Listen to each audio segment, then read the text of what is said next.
Oh.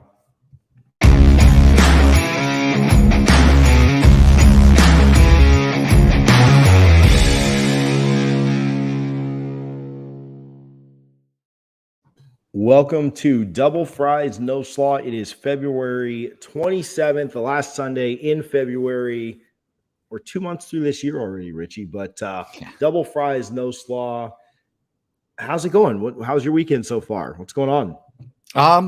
Not much going on really this weekend. So it's been nice. Spent most of yesterday kind of just relaxing until the Florida State game came on against Virginia. I'm sure we'll get into that exciting finish right there. Today, we'll finish up here. Then I'm heading to the grocery store, and it's been frustrating this weekend because again, not political at all, but I live in Orlando, about 5 minutes from where CPAC is. So like the traffic and security has been really annoying this week. I thought you were going to say it's frustrating going to the grocery store.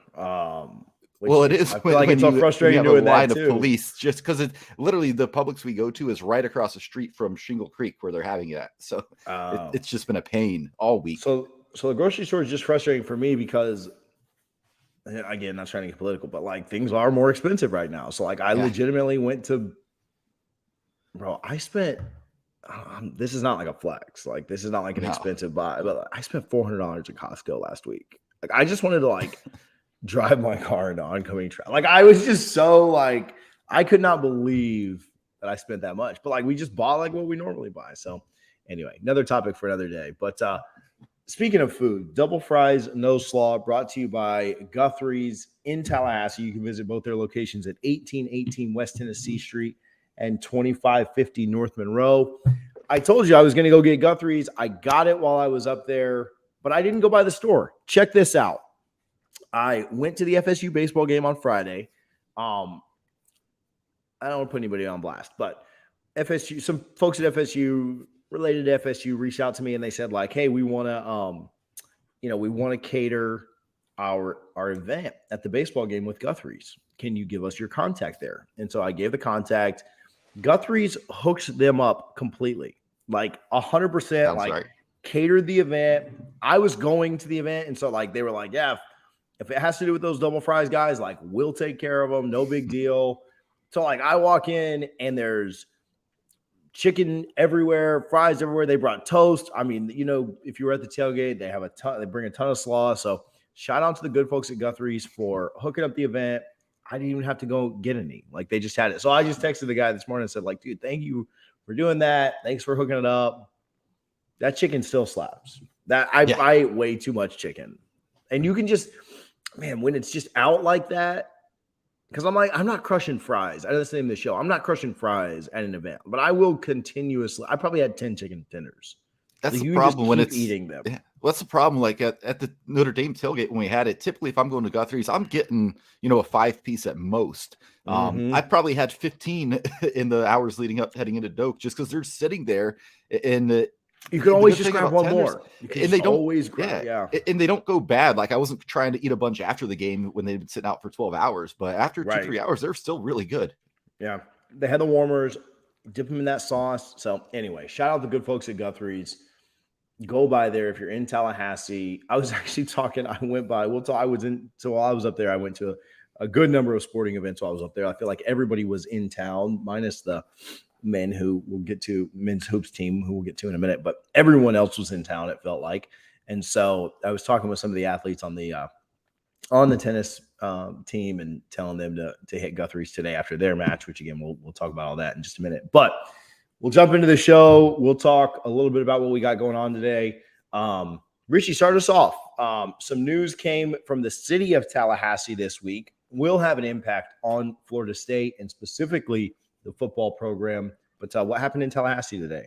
This week, not today. I feel like it's something we've been keeping an eye on for the past few months, knowing these votes would happen.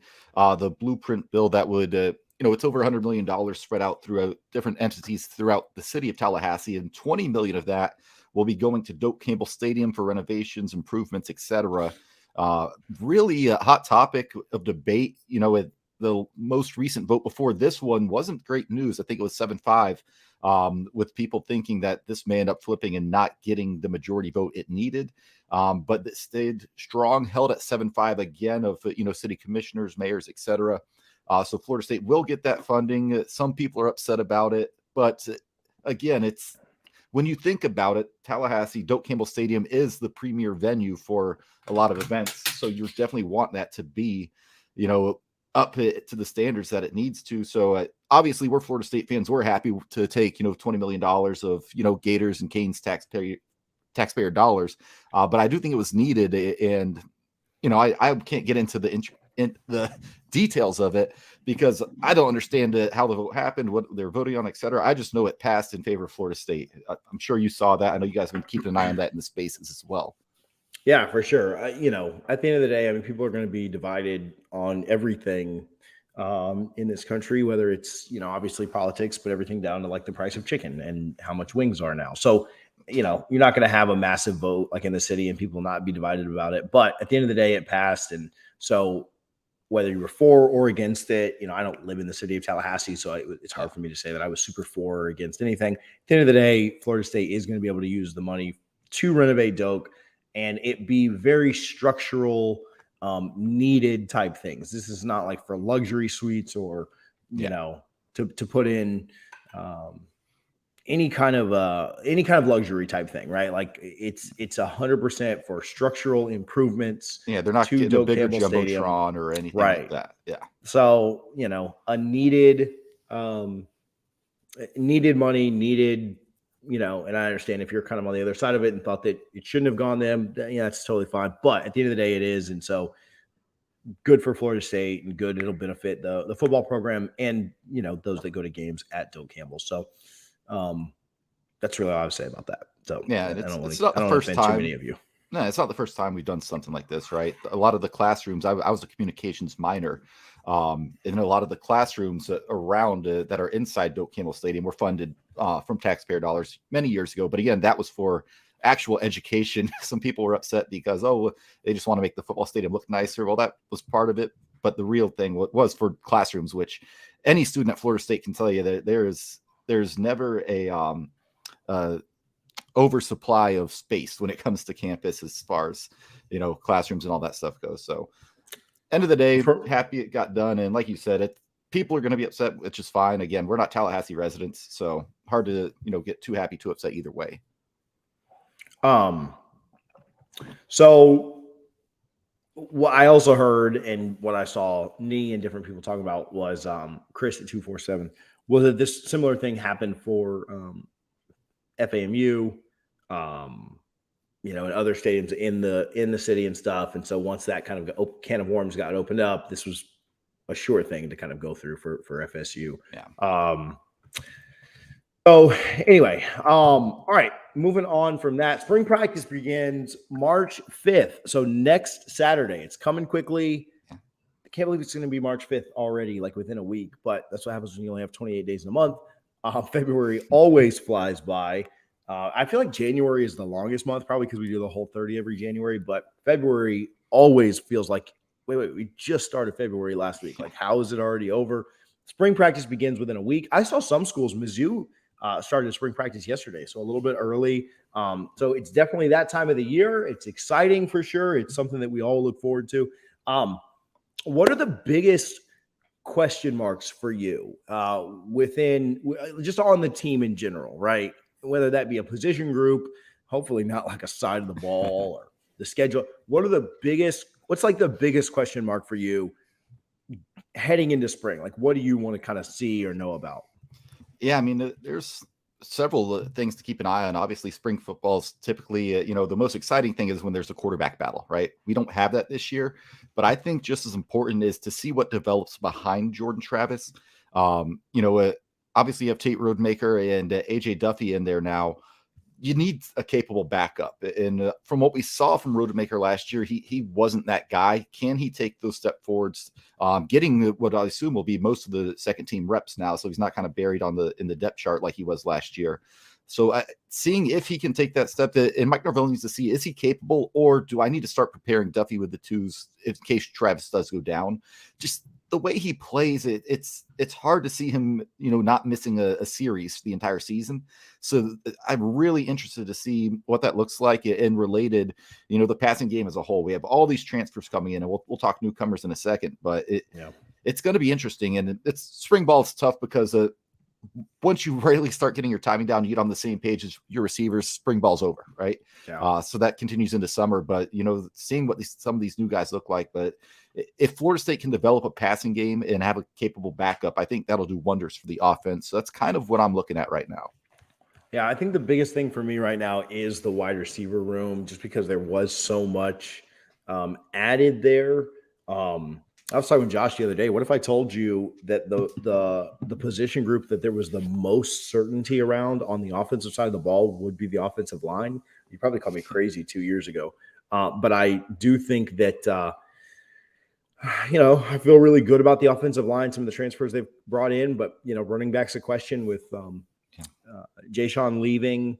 And you've got some young guys there that can step up and hopefully will step up. You brought a transfer from Oregon, but you look at wide receiver and how much different that room is. And then just, can Travis stay healthy? Is there a capable backup that Florida State goes after or develops from within? And so, on the offensive side, it's kind of figuring all that out. What kind of impact is Verse going to make? I mean, we heard the reports in spring ball last year that Jermaine Johnson was every bit as good as advertised, if not better. I don't know that Jared Verse is going to – I just don't know what kind of impact he's going to make in the spring to where we hear about that or not. But I do think that that's something that's very interesting to hear about, the impact that guys like Tatum Bethune make. Kalen DeLoach showed a ton at the end of last year. DJ Lundy, what's that linebacker room look like? Obviously, you want to hear about each of those. But, again, trumping all of that, to me, is the wide receiver room. You took in 4 wide receiver transfers. That is a completely different group. You've got some guys in Helton and Wilson that are coming back and should make an impact. I walked by Cam McDonald. Obviously, you're going to kind of loop tight ends in with wide receivers or pass catchers or wideouts or whatever. But I walked by Cam McDonald yesterday. What kind of impact does that receiving core make? Like you said, is there enough time in the spring to really get it? Obviously, those guys are going to have to do a lot of individual type workouts and stuff like that, where they're just kind of going out and tossing the ball around and nothing kind of official, during the summer and stuff. But that's the biggest question mark on the team, because we expect the wide receiver room to be better. I expect Jordan Travis to take another step forward. And if he can stay a little more healthy this year and play in more games, that's going to be a big thing. I think that with Travis's running and kind of the committee of running backs, I think running backs will be fine. But what kind of impact do the guys that return and the new wide receivers that we brought in, what kind of impact do they make? To me, that's going to be the key to the offense, is if those wide receivers take a step. I feel pretty good everywhere else. I think Travis is very capable. His advanced metrics and his stats last year tell you that when he's in there, he gives Florida State a chance to win every single week, whether they're playing Clemson, Notre Dame, Florida, Miami. It didn't matter who it was. They were in all of those games and had a chance to win each of them. And so what's that wide receiver room look like? That's the biggest question to me right now. It's going to be the biggest question in the fall. It's probably going to be the biggest question week 1 against LSU. I think we'll run a lot against Duquesne week 0. But, that wide receiver is going to be a question to me until it's answered.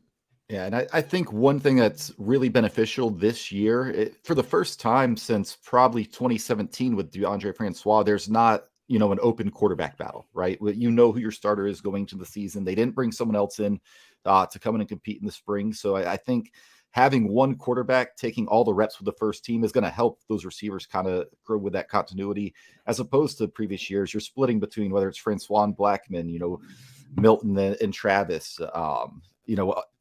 we've never had a solidified quarterback heading into a season again since 2017 with DeAndre Francois, and we all know week 1 he goes down. So to my point, finding a backup is going to be just as important. And I think that might be one of the biggest battles I'm watching, is the backup QB battle, because we know who the starter is, right?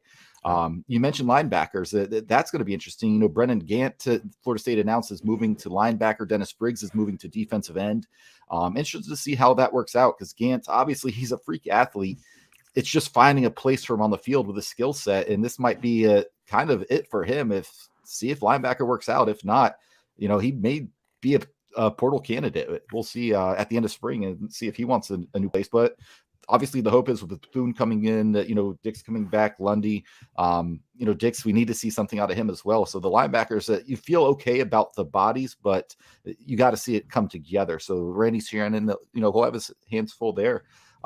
but at least you have the bodies that you're not looking at this roster like we have in previous years and said, oh my goodness, that entire position group is just an extreme liability. There's definitely the potential that some of them could be liabilities, but there's none that you're terrified. Previous years you go in, you're like, man, the offensive line could be okay, but if they have one injury, we're done. And then you have 3 injuries by week 3. So you're not feeling that. So the roster is coming together. Obviously the top talent's not there, but seeing it, how these position changes, what happens there with Briggs moving outside. They obviously feel really good about the inside with Coop, Fabian Lovett, all of those guys coming back. So it'll be interesting. Most springs I'm kind of like, yeah, whatever. But this spring, I'm definitely going to be following it and trying to see what is this thing going to look like come week 0. Yeah, I think the biggest thing is that, we talked about it. Florida State returns as far as production returning and FBS transfers coming in. They return the 11th most of any of the 130 FBS programs that exist. And so, not top 10, but essentially a top 10 level. You're talking percentage points at that point, but essentially like a top 10 level in all of the country. And that's just been so different from what we've seen year after year after year, where, we took so many guys out of the portal, at the beginning of the Norvell transition, the tenure, you had so many guys that in that COVID year just weren't brought in, and the roster was in such influx. And then even last year, where there was, again, so much roster turnover, you've got guys that were coming out of that COVID year. This is the first time that I feel like you kind of are going into a spring and into the start of the 2022 season, right? Which is the spring is the start of the 2022 season, where you're kind of going into it knowing what you've got, right? And there are question marks, but I think we at least know what I think we know what the floor is on every position group. Wide receiver, we think the floor has been raised with the transfers coming in, but I think at worst we know what Helton is. We know what Wilson is. The other guys that we've brought in aren't going to be any worse than anybody else was last year in that group, or guys that kind of contributed. And so, yeah, I think we know what to expect from every position group because there's so much more continuity this year than there has been in since 2015, 2016, to start the 2016 year. I think we kind of knew what we had. So yeah, it's been 5-6 years since we kind of had that. And so, yeah, I think that's what makes this spring, whereas every other spring we're going into it and we're just like, man, who is even on this team? Like who are these guys? We're having to count on God knows who for whatever. And so I do think that's where there's a lot more certainty. There's a lot more excitement around this. As far as guys switching positions, I don't know that there's going to be a huge difference made for Gant going to linebacker. Hopefully he can kind of make an impact there. Breaks the defensive end. Newberg had talked about that for quite a while. That's a good one, because you get Lovett and Cooper back. You can move him out to defensive end, and I think that'll be a good change. Also, moving from defensive end to, or defensive tackle inside to outside is much different than, Carlos Williams moving from safety to running back, right? Like it's a very, like they're not like totally different positions. And so excited for that one for sure. What's the newcomer, or maybe one recruit and one transfer that you're most, kind of interested to see or excited to see their impact? Yeah, I think for me, Winston Wright is just so intriguing, right? He comes with a ton of production, and he's just a first down machine, right? Looking back, I think over half of his catches went for first downs in his career so far. So, he's not just catching screen passes and not doing anything with it. He's, a legitimate, we'll see if he's a wide receiver 1 for us, but he's someone that I'm extremely intrigued about. As far as freshmen, there's not really much going that are instant impact guys, but definitely Sam McCall, and I'll say AJ Duffy again. I'm really intrigued to see how his game translates from high school to college, because I have a feeling he might have to be the number 2 quarterback. Again, we'll see what happens with Rodemaker, but definitely looking forward to those guys. How about you, man? Yeah, I think the biggest thing to me, the Winston Wright's definitely up there. Jared Verse, because again, that was such an impact position for you last year. What does he do? Tatum Bethune's another one. Asbury Thomas is somebody, Thomas and McCall, your guys that Yeah. will probably make an impact at some point from the recruiting level. Those are guys that I'm certainly kind of intrigued by and interested in to kind of see what they're able to do this year. And so those would be kind of the ones that I'm thinking on. Caden Lyles, that's not like a super exciting one, but I think to me it is. It's exciting, but I also I think he's going to do really, really well, and I don't think you're going to hear his name a lot, which is a great thing. I don't want to hear Caden Lyles' name on one broadcast this year, and that's not to discredit him. Like Dylan Gibbs is one of my favorite players on the team, but I don't want to hear Caden's name at all, right? I want to hear Toe Phillies, and I want to hear Wards and these different guys. I don't want to hear Lyles' name one time. So not the sexiest pick to pick an offensive line, but your big time transfers, your big time recruits. I mean, those are obviously the guys that you kind of have an eye on and want to see what happens there. Yeah, but it's not insignificant at all, in my opinion, because we've not had at all. Struggle at the center positions for so long, just snapping the ball, right? Fabian Johnson is not a bad center, but he can't snap in the gun. So if Caden Lyles, if he can just give me, a 99% snap to the quarterback rating, I'll take that, because thinking back, even that Notre Dame game, remember that last drive was killed by a bad snap. So having someone who's consistent and can do that, that's a big deal for me. So I agree with you, though. He's a name you probably won't hear, and that will be a good thing. Yeah, for sure. Big recruiting this weekend coming up. Dane has put together a list on doublefriesnoslaw.com. You can check out confirmed visitors. Going to be a lot of people on campus this weekend, so you can go check out not only his list, so go to doublefriesnoslaw.com and you can see that we update it every time he gets a new name on it, so it actually kind of stays up at the top of the link, so you don't have to scroll back too far for it. But obviously you can check out the guys at Noles 247 do a great job with who is coming in and who will be at different events and stuff like that. Yeah, shout out my guy Wes here, Wesley Todd. I just like your last name, Wes. So spring ball right around the corner. See you on the spaces. We obviously do the spaces, Josh and I, Monday through Friday. So check us out there on Twitter at noon. But big visit weekend. A lot of people are going to be on campus. You can check out the guys, like I said, Noles 247 do a great job. Dane is doing a fantastic job for us as well. I hung out with Dane this weekend. That was fun. We went to the baseball game together yesterday. We got wings yesterday. Again, I was complaining about the price of the wings, but the company was great. Little bit of drama. It seems like it's died off. I'm not trying to stir it back up, but wanted to talk about this. We talk about everything that happens with FSU, so I'm not going to ignore this. I'm not going to not have a take here. I start, basically my take on everything is I started this podcast so that I can get my bad takes off. So that's what I'm doing here today. So if I want to have a take on something, or Richie wants to have a take on something, we're going to do it. I have takes on chicken tenders all the time. You can listen to the recruiting takes too. I was wondering what this happy birthday in here thing was. And I was like, was that because Vic's birthday was yesterday, or what are you talking about? I get it now. Yeah. A little bit of drama on social media. Big picture, very high overview. If you weren't aware of this, so some news came out that a 5-star quarterback that Florida State is not in it for at all will be visiting campus next weekend on the official visit weekend with his, I believe, his 7-on-7 team or his travel ball team or whatever. Not coming as an individual, but coming through with his team to visit. That ended up making, that's newsworthy. Anytime a 5-star recruit is on campus.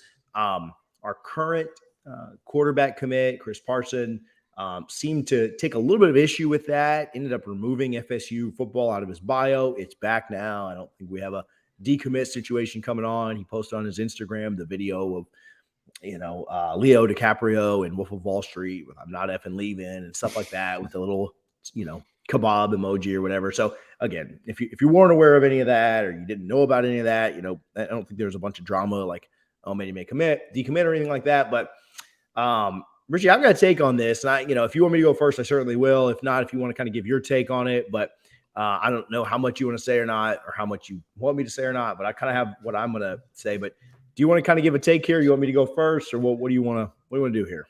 Yeah, I think it's intriguing, right? Because it was not 20, 30 minutes after Noles 247. Like you mentioned, we have a 5-star guy coming through campus, and that's big news, right? But the way it was worded, the tweet basically says 5-star QB set to check out Florida State, making it sound like, oh, he's coming in on an individual visit. Norvell really wants this guy. I'm sure Norvell would take him if he wanted to come here, but I think he's got some better options right now. I think Florida State fans probably still have some PTSD from, Nico Marchiol, who, committed early, said, hey, I'm all in, I'm all in. Then when Duffy commits, Marchiol's like, peace out, I'm done. So there's probably some thoughts about that. And I don't know, high school kids, they can be, they see something. I'm sure Mike Norvell's told him, hey, you're our guy. And then he sees something like that. So it's not unusual to get a little emotional at 16, 17 years old, however that is. It's so far, we're 10 months from the early signing day. So I've tried not to get too much into it, but, we've lost quarterback commits that have been with us for a while, going back to, Luke Altmaier or Nico Marchiol in recent years. So I can see why the fans would definitely be on edge, but I'm interested to get your take on it. I'm not a big fan of this. I think that Chris Parson has been very professional his entire recruitment. He's your bell cow. He's your leader. He should know that he's your guy. But I think that, and I'm not calling out the kid specifically, but I'll just say anytime there's a situation like this, and someone's first, as humans, we're emotional, right? And as young kids, people are going to be emotional. But if your first reaction when you see something on social media is to immediately take your job or your commitment or your girlfriend or whatever it is out of your Twitter bio, or subtweet, or I'm sure I'm guilty of this too. I mean, like, I've never taken care out of my Twitter bio, but but like, if and I've never taken double Fries No Slaw in my Twitter bio either. But like, if your first reaction to do stuff, at the same time, take this somewhat with a grain of salt, because we are talking about young kids, 16, 17, 18-year-old kids. But if your first reaction is to subtweet people or to make comment, to remove stuff out of your bio, or whatever the situation may be, I think that I hope that this is kind of a learning situation for what happened, that it's not a good look to do that. Subtweeting people at any level, whether you're a recruit or a podcaster or in the media or just a fan, like, it just makes you look immature. Changing your bio because you're upset about, like, removing something out of your bio. And I mean, that's what happened to us right on early signing day, is all the stuff came off of somebody's page and they no longer were committed to FSU pretty clearly. So doing that and reacting emotionally and harshly is a very immature thing to do. And when you're dealing with 16, 17-year-olds, it's not surprising that a 16 or 17-year-old would be immature. I think why it's surprising is because everything we had seen from that recruit prior said that he was more mature than his age. He had handled things better. He's your bell cow. He's your leader. Certain kids are more mature, less mature, whatever. And so I hope this is a learning situation for not only him, but for everyone involved, right? For anyone that's potentially kind of involved in this situation, that, maybe know the facts first before you just respond irrationally or immaturely. That's probably a lesson to myself too. Like, I don't always respond with the coolest head. I don't really get that upset that a recruit, a 16, 17-year-old kid, would respond poorly to something. I kind of understand it, but at the same time, it does make me kind of say, like, oh, I kind of wish that wouldn't have happened. I kind of wish that, there would have been a little bit more thought put into it, a little bit more, like, because everything seems to be good now, but maybe we could have had those conversations that smoothed everything over before we acted irrationally or emotionally or immaturely. And that's kind of what's frustrating to see. Again, everything seems to be good now, so I'm not worried about anything, but that is my take. I mean, and listen, this is not the first time that I think a 16, 17-year-old acted irrationally or immaturely, and it's not the last. 16, 17-year-old kids are, by and large part, emotional, irrational, immature people because they're 16 or 17 years old, just like I was then. I obviously can look at this as a 30-plus-year-old individual and say, I wish that wouldn't have happened that way, right? Yeah, and I have like a you lot more said, life perspective. and like you said, he's not the first one to do it. He won't be the last for Florida State or any team for that matter. May not even be the last this cycle. Whether it's fair or not, and maybe it's not to him, but as you mentioned, he's a highly ranked quarterback recruit who's the bell cow, who's been very vocal about Florida State.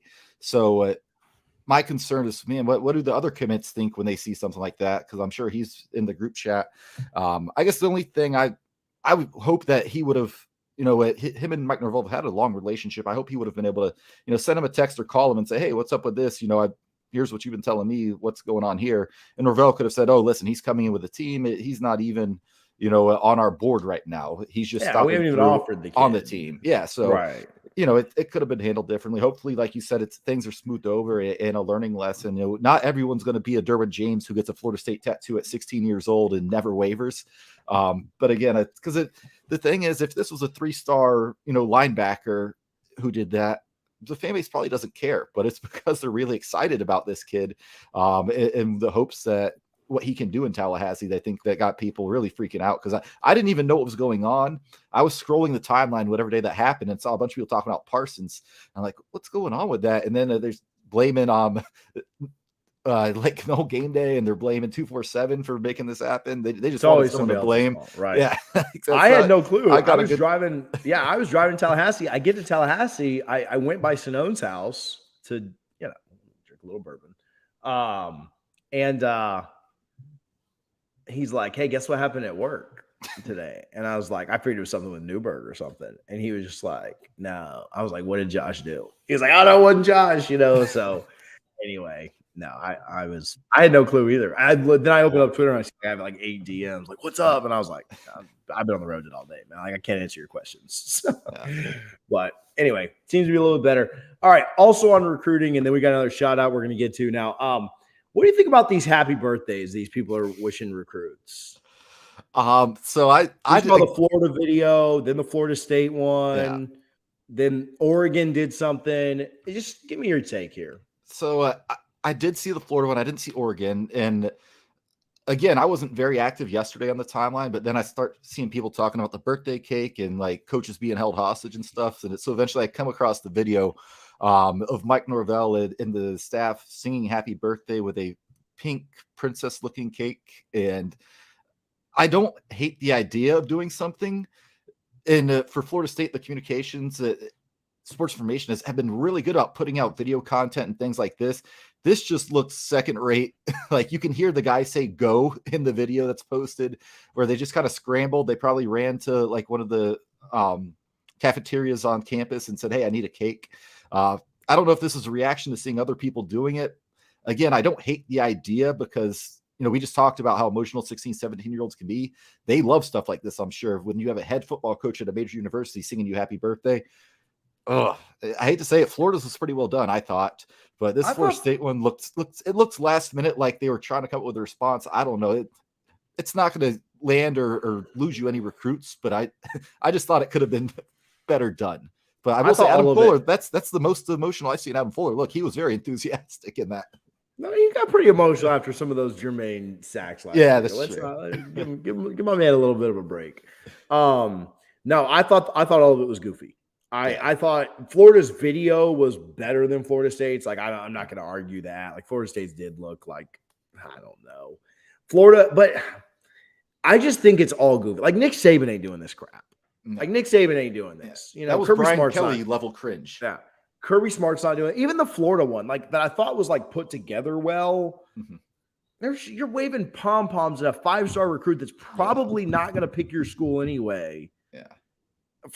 I just don't know. The whole thing was cringe to me. I get the birthday edits. Birthday edits is good, right? That's fine, I guess. Like, because it's kind of like a card, right? Yeah. Like you're sending something like kind of a virtual card.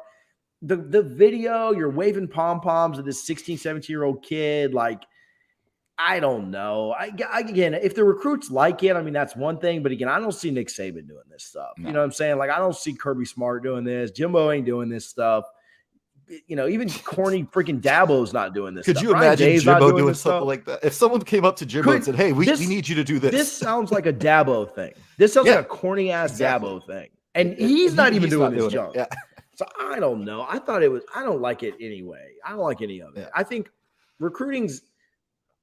I think it's social media. Like everything's about social media and like fronting for social media and all the aspects of that. But I just, again, I'm not a big fan of it. I think it's stupid. I talked with Gator fans yesterday. I actually talked with a former UF player yesterday, former national champion, who I said the same thing too. Like, yeah, Florida State's was probably a little worse, but they're all stupid. Like, and then you had like Miami fans on the timeline, just like, dude, I hope we don't do anything. I hope we do not do something. Like, do not be corny like this. Like, so yeah, I'm not a big fan of it at all. I think it's just taking recruiting to like kind of a weird place. Again, if you want to send it, it's fine. Like, send a kid a test, happy birthday, like that's fine. But like, I don't know. It's just all corny to me. And like I said, I don't see Saban doing this crap, and I don't see the top recruiters in the country doing this. And so, he's probably not going to any of the 3 schools that sent him a video yesterday. That's all I got to say. Yeah, it's just, I don't know. And you're doing that for 5-star, like you're doing that for him, but are you doing that? Are you doing that every time there's a recruit? Like you doing that for all your targets, or I hope not. Yeah. I hope that was like a one-time thing. Like I don't want to see that anymore from any schools. I mean, especially not mine. Leave the corny stuff out. Just win games. Yeah. That's how you get recruits. You want that kid? Florida wants that kid. Go 10-2 this year, Florida. You'll get that kid. But they're not going to go 10-2. They're going to go 6-6, and they're not going to get that kid. So, yeah, I think for me, because I used to follow recruiting heavy. Like in high school, I took a sports marketing class, and my receivers coach was the teacher. Man, it was rivals.com class is all that was, because it was all football players who would just follow the recruits and like people we're playing against. And even in college, I'm following it.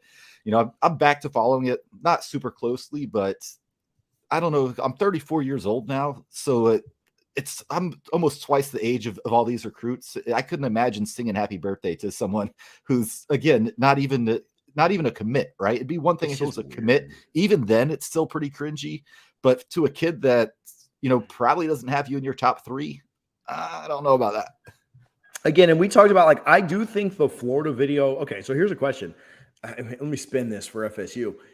I feel like the Florida one was better put together, but it was also more cringy than the Florida State one. Like the Florida State one, like low production, low quality. Like it definitely looked like there were some good memes going around, like with the arms of an angel and stuff, like an iPhone 3G camera or something. Right.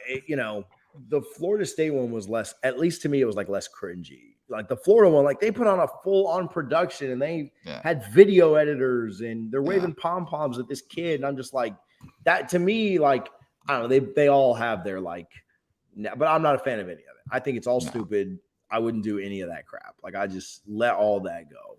Like move on. Just send the kid a card. Happy birthday. Appreciate you, bro. Like that's all you got to do. Yeah, it's just too much. Yeah. The only way I could see that is, not cringe is maybe if he was like on campus for a visit on his birthday. You threw him a party. Yeah, you surprise him with a cake. Yeah, that'd be cool. So, but that's totally different. You're just at that point, you're just capturing a moment. You're not really like, so anyway. All right, cool. Let's do this. I also, while I was in town, I went up to town. We'll talk a little bit about that now. I went up to Garnet and Gold. I want to give a shout out to Garnet and Gold. Family owned business, been in Tallahassee for absolutely ever. Founded, family owned and operated since the 70s. I know you guys know this, but Garnet and Gold is like where you guys should be shopping for. Like we support local. We always talk about the Guthries in Tallahassee. We always shout out the boosters. I don't know if people know this, and I'm not trying to disparage I know that, they had a cool like NIL kind of announcement, but like Fanatics was founded by Gators. Barefoot, those people are from Texas. Alumni Hall is from Tennessee. Not disparaging any of those businesses, but like shop at Garnet and Gold. Like shop with those people that give back to the Seminole Boosters. They've employed thousands of FSU students over the year. I don't, not so much anymore, but when I was like growing up and going to get like, you didn't go to a game without going by Garnet and Gold first. Whether you got something or not, like you went by Garnet and Gold. So they're part of the game day experience. support Seminoles. We talk about that all the time on the spaces, whether we're pushing Gramco or we're pushing, FSU's athletes NIL stuff, whether it's Dylan or Jordan or just whomever. They've got 3 locations in Tallahassee. Obviously, the one right there by campus, the one up north, and then the one right across from Governor's Square Mall. And the full e-commerce. You can buy everything online that you can buy from Fanatics or anywhere else. You can get it from Garnet and Gold. We're going to start kind of working with them and trying to do some giveaways and some gift cards and some different things. But I just want to let you know they're a locally owned business that I support. I shop out.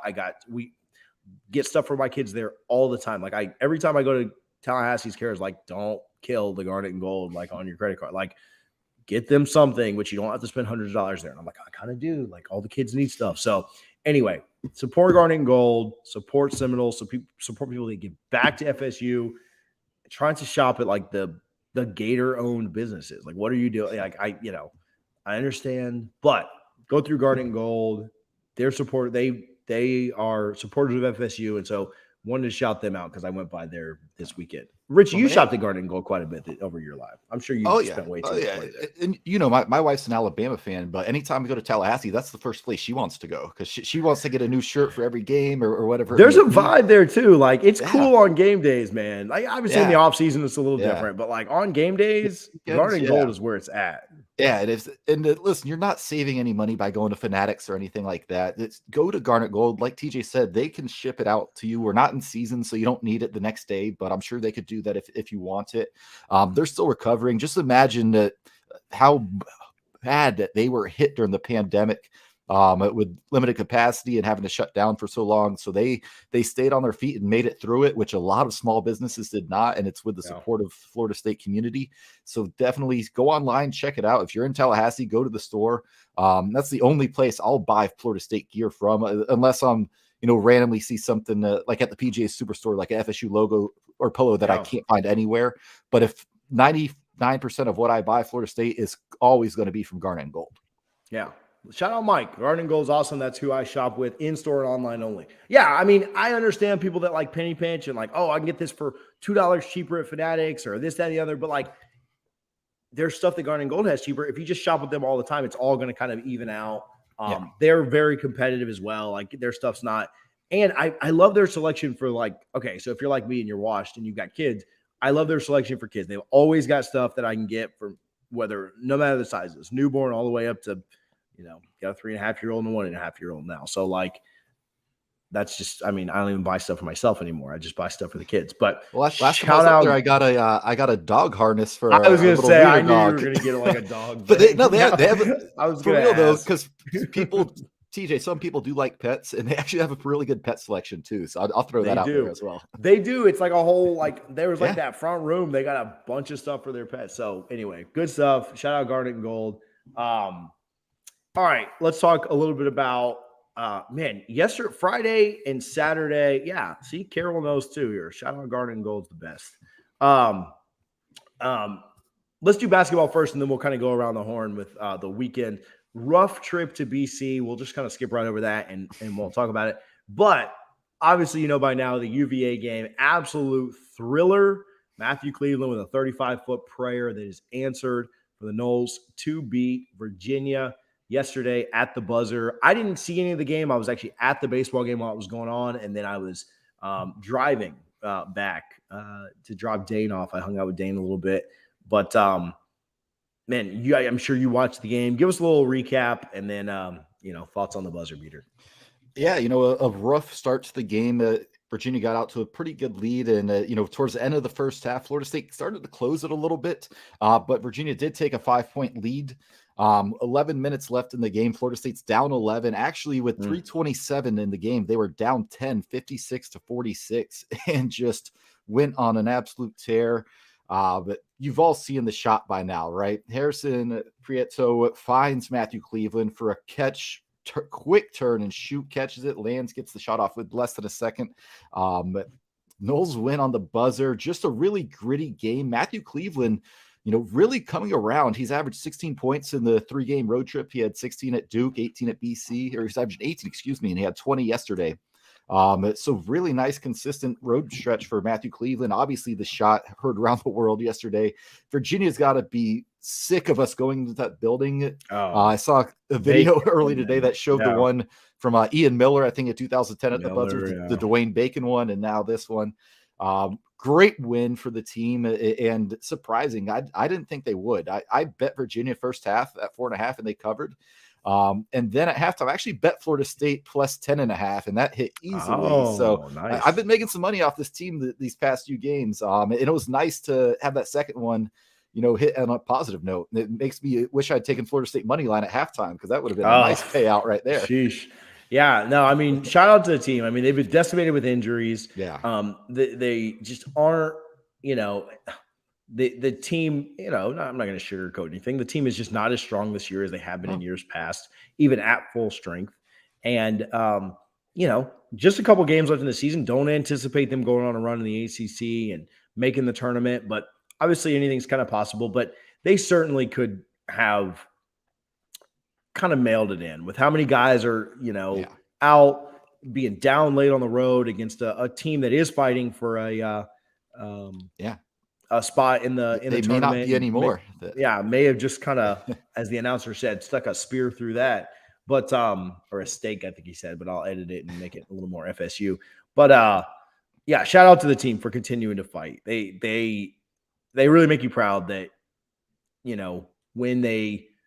when you would almost accept like if you guys want to kind of like take it off. I mean, you're down 10, way to stay in it, not get embarrassed on the road, but with 3 minutes left to continue to fight and find a way to even just have a chance at that last second shot. And then also, thank God that, we talked about it with Casey, that FSU, that God's a Seminole fan, and that one went in, because that was we've all been smiling about it for however long it's been, 16 hours. So before that shot on the season, Matthew Cleveland was 5 for 31 on 3-point attempts. So just a hair shy of 19%, but hit one that mattered. And it was funny. I was telling you before the show, I was watching with the wife. And when that happened, she looked at me, she's like, "Oh, he didn't think he was going to make that at all." Just nobody thought he was going to make that. And the fact that he did, and I love when players like hit a shot and they just run like they don't know what they're doing. It looked like Dustin Hopkins after that kick against Clemson in 2012 when he everywhere. just running taking off and not knowing where to go. Really happy for the players and the team, because again, third game on a 3-game road stretch. The first 2 were ugly. And to go out to Virginia, who's not the same team this year, but they, again, were a bubble team fighting. They were desperate. They needed that win. And Florida State just, oh man, the best part for me, I love watching the shot to the fans right after he made that, where everyone's just looking around like, did that really just happen? Because we've been there as Florida State fans. Cam Reddish 3-ball at Duke, that was like, oh my goodness, we had this game won, and he just beat us at the buzzer. So that's definitely a great win for Florida State. Again, it won't amount to any type of postseason or anything like that, but you take wins like that when you can, and you got to be happy for Cleveland with his struggles, but really stepping up these past few games. Yeah, no doubt. So I was in Tallahassee. We'll talk a little bit about the weekend for FSU, kind of go around the horn. I feel like I went around the horn while I was up there this weekend. Friday night, got up there and hit the FSU men's and women's tennis match. Florida State's women won 4-3 against Clemson, and the men won as well. They weren't playing the same team. It's escaping me a little bit who they were playing, but I will find it quickly. They played Troy. They played Troy and won 4-3 as well. Really good. Okay, so like really good atmosphere and environment. There were a lot of people. There were hundreds of people there. Like I was, I know there was baseball going on at the same time and softball. So I was like, oh man, I don't know what kind of crowd it'll be. There were a lot of people. There were hundreds of people out there. Like I mean, I may be even kind of like lowballing or whatever. Seats were filled. Incredible atmosphere. They did like a military appreciation thing. Saw Jen, saw Petra and Vic, who they won their doubles point, and then they also won both of their singles as well. So shout out them.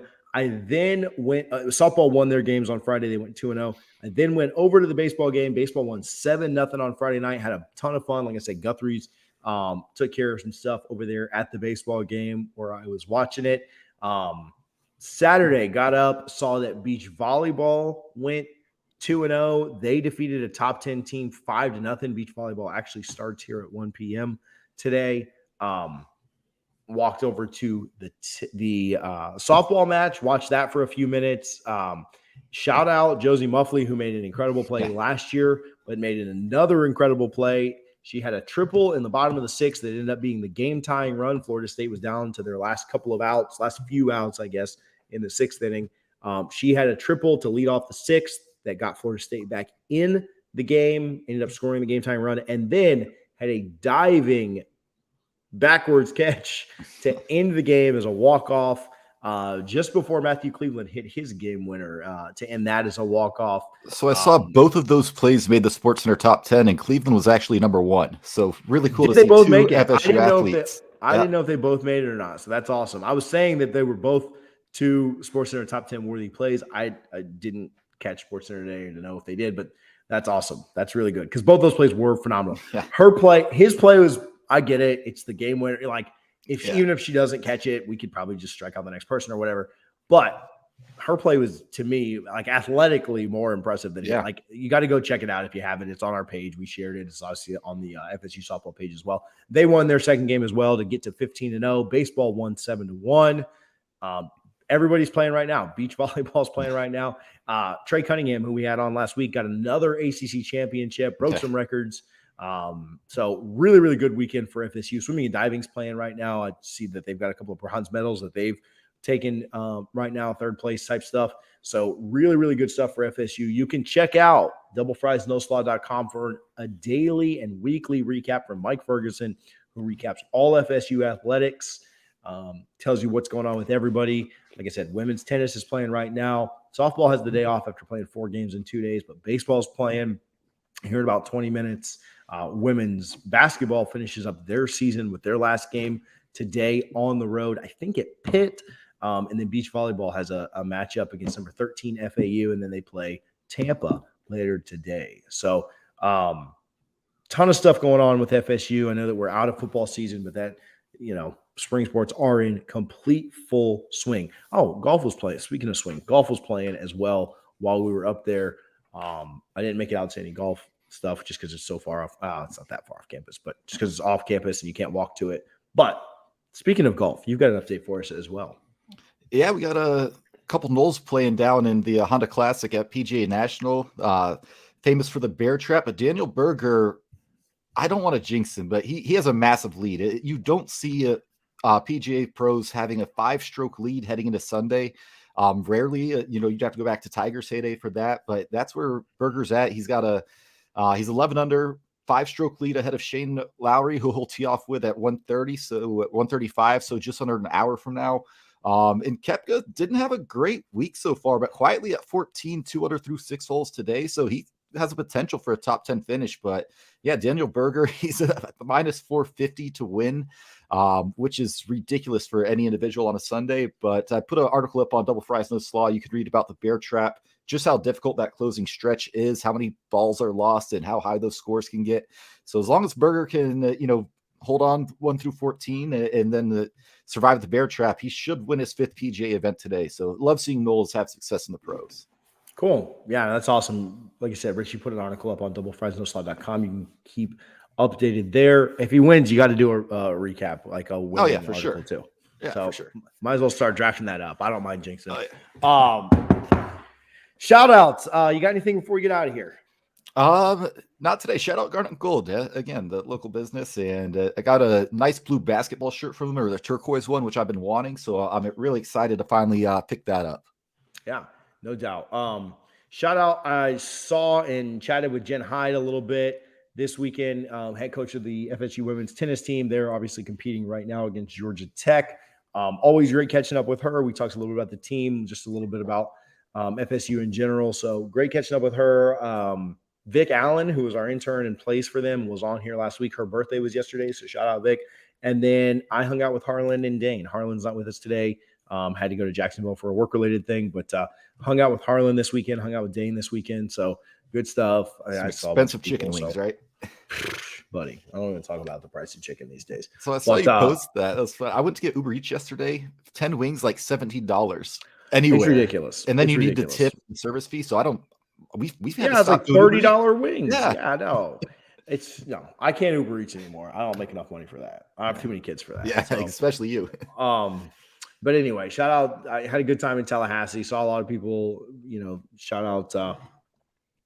Oh man. Yeah, I can't talk about that on there. But I had some Breeses empanadas while I was at the baseball game. Those things are legit. If you guys don't sleep on Breeses, like I said. I actually had some people up in the I just had some people that I was with trying as well, and they were believers too. So anyway, stay tuned for more information from Breeses as well. All right, I think that's all I got. I don't think we have anything popping up before next week. If we do, we'll see you then. But I think we'll just be back next Sunday. Our wives will shout be out happy Garden about Gold.